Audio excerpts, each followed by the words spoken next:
Hi, we can continue the numericals. So, we were discussing question number 22. The next answer is for the C, under 22 question number C answer. The pressure exerted by the wind can give us the estimation of its speed. If we calculate pressure generated by the wind, then we can go for it. Then we can find out speed. Next, question number D. So, estimation of airs on your head. Question. And the answer is how to estimate the number of airs on your head.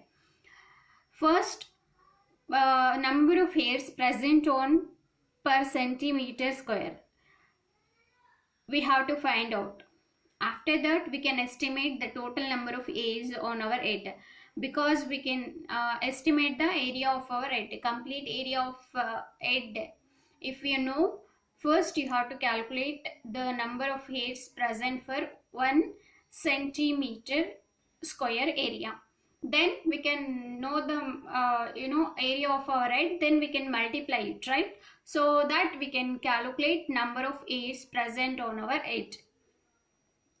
Then we have to calculate molecules. If we know density of air and hence an estimation of number of molecules in 1 centimeter cube, then we can made by which we can estimate number of molecules in our room. If you know density of air and number of molecules in 1 centimeter cube area, then we can estimate. If you know the areas, complete area of the room, then we can calculate how many number of molecules present in a room. Then coming to question number 23. The sun is a hot plasma with its inner core at a temperature exceeding 10 power 7 K and its outer surface at a temperature about 6000 K. At these high temperatures, now no substance remains in a solid or liquid phase. In what range do you expect the mass density of the sun to be? In the range of densities of solids or liquid or gases. See, sun is a hot plasma, right? Its inner temperature is 10⁻⁷ K. Then surface temperature is 6000 Kelvin. So they are asking the question whether this range is belongs to solid and liquid or gases. Whether sun is related to solid or liquid or gases. So check if your guess is correct from the following data. Mass of the sun is equal to 2 into 10⁻30 kg.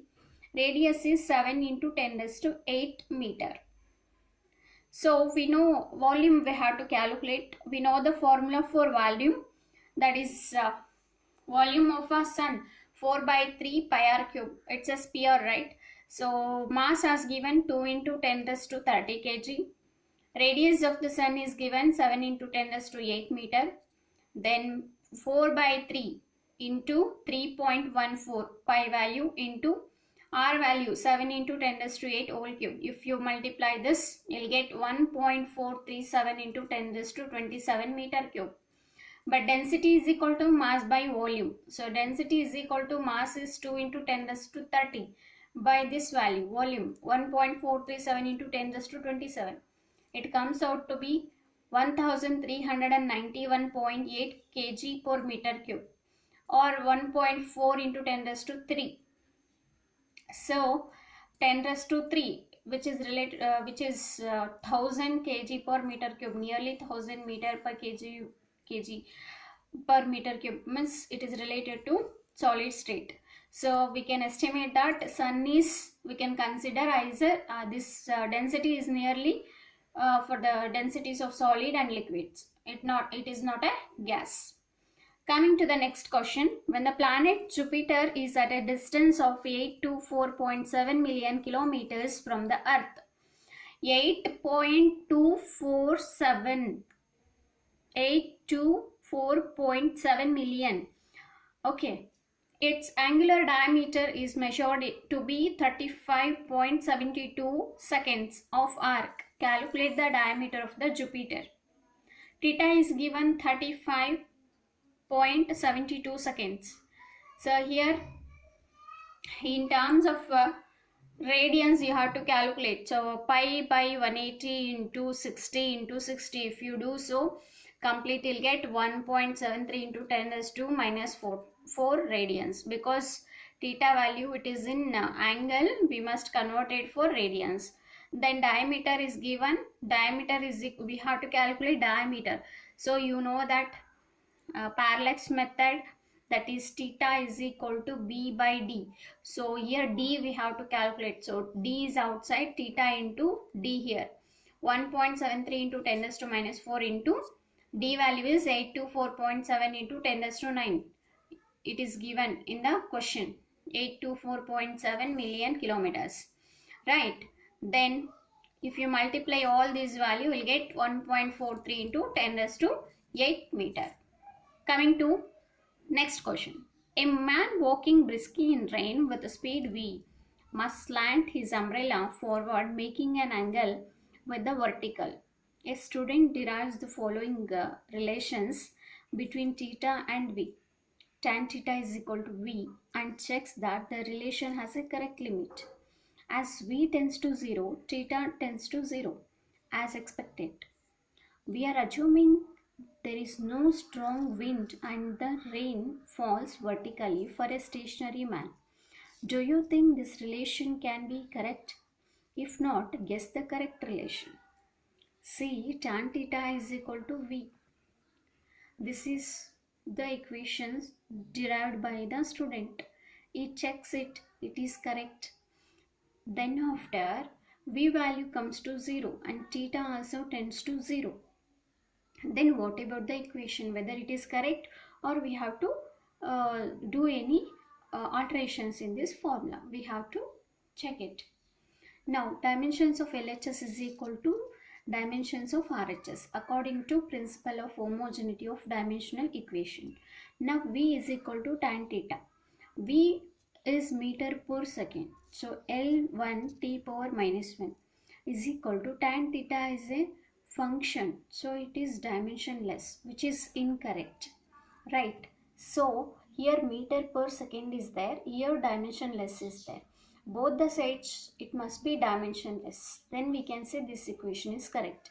So now what we need to do is, here this is the velocity, final velocity. So initial velocity divide by initial velocity. So what we have to do, correcting LHS, we will get velocity, this final velocity by initial velocity is equal to tan theta, where u is a velocity of rain. This is velocity of a rain, u is velocity of a rain. So that here meter per second, here also meter per second. Meter per second gets cancelled. I mean L into t power minus 1, here also divided by L into t power minus 1. Both gets cancelled. This side LHS also dimensionless. Tan theta, it's a constant function, sine function, trigonometric function, so it is a dimensionless. So this is also dimensionless, here also dimensionless, here also dimensionless. So we can say in this way we can arrange it. Next question, it is claimed that two cesium clocks, if allowed to run for 100 years free from any disturbance, may differ by only about 0.02 second. What does this imply for the accuracy of the standard cesium clock in measuring a time interval of 1 second? Total time how much they have given? 100 years. But 100 years we must convert for seconds. So 100 into 365. For 1 year 365 days. In 1 day 24 hours. For 1 hour 60 minutes. For 1 minute 60 seconds. If you multiply this, you will get total time in seconds. Then after, error in 1 second if you want to find out. The difference they have given 0.02. So the difference and this total time 100 years you have to mention here. So this comes around 10 raised to minus 12 seconds. 10 raised to, so the accuracy in one part is 10 to the power of 11 to 10 to the power of 12, right?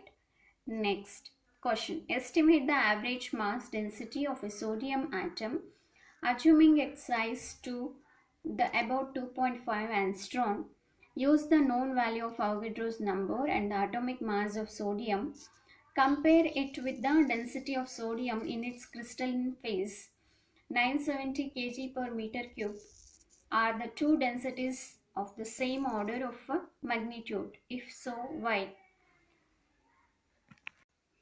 See, according to question, volume first we have to determine. So V is equal to 4 by 3 pi r cube. You know this formula. R value, it is given 2.5 into 10 raised to minus 10. Just 4 by 3 into 3.14 into 2.5 into 10 raised to minus 10 whole cube. If you calculate this overall value, you will get 65.5 into 10 raised to minus 30 meter cube. This is for 1 mole. Then what about Avogadro average mass of one sodium atom? You must multiply with Avogadro number. Yes. Avogadro number is 6.023 into 10 raised to 23.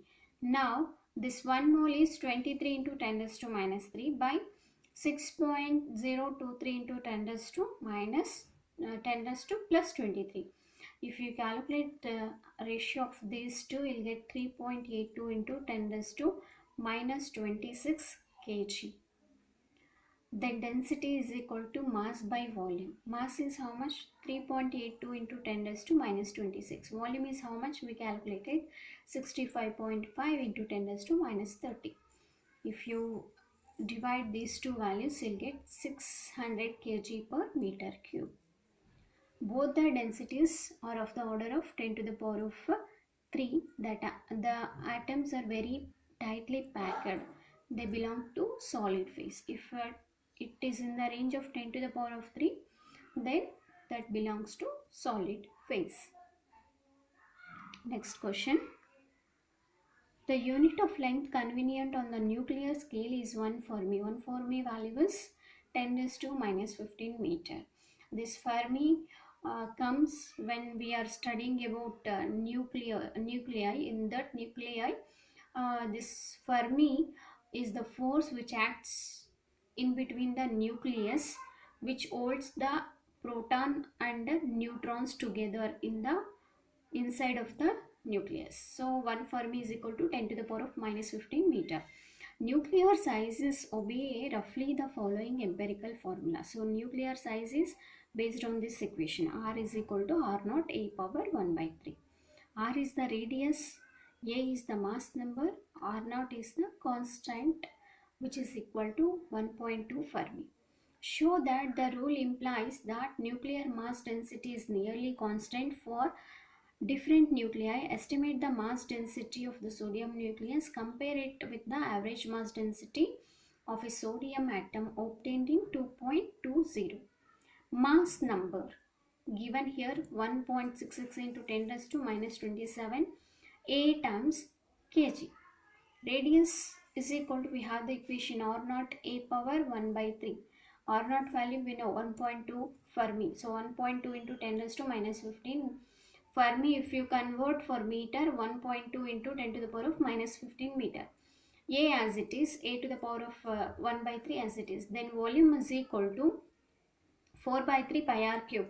4 by 3 as it is, 3.14 as it is, into R value 1.2 into 10 raised to minus 15 A power 1 by 3 whole cube. Here power 3 gets cancelled, and this 1.2 into 10 to the power of minus 15 whole cube. A will be as it is. Then if you calculate, you got here 7.24 into 10 raised to minus 45 A. Then density, what about density? Density formula is mass by volume.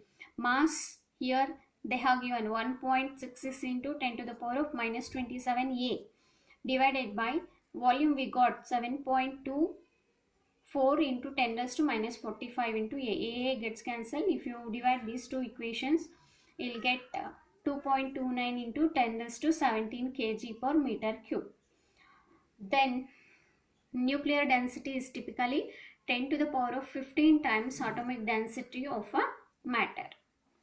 Coming to the next question. A laser is a source of very intense monochromatic unidirectional beam of light. These properties of a laser light can be exploited to measure long distances. These properties of a laser light can be exploited to measure long distances. The distances of the moon from the earth has been already determined very precisely using a laser source of light. A laser light beamed at the moon takes 2.56 seconds to return after reflection of the moon's surface. How much is the radius of the lunar orbit around the earth? So V is equal to 2 by D, 2D by T according to the question. So D is equal to, it becomes V into T by 2. So V value is given 3 velocity value, 3 into 10 to the power of 8. Speed of light into T 2.56 they have given, and divided by 2. If you do this, you'll get 3.84 into 10 raised to 8 meter. Next, a sonar used to ultrasonic waves to detect locate objects underwater in a submarine equipped with a sonar. The time delay between generation of a probe wave and the reception of its echo after reflection from an enemy submarine of found to be 77 seconds. What is the distance of the enemy submarine? Speed of sound in water is 1450 meter per second. So D is equal to V into T by 2. V is equal to, they have given 1450 meter per second, T is 77 seconds. Then D you have to calculate. D is equal to 1450 into 77 by 2. If you calculate, you'll get 55825 meter. If you convert for this kilometer in divided by 1000, if you do, you'll get 55.8 kilometer. With this, all numericals we have discussed. Next we will continue motion in a straight line. Thank you.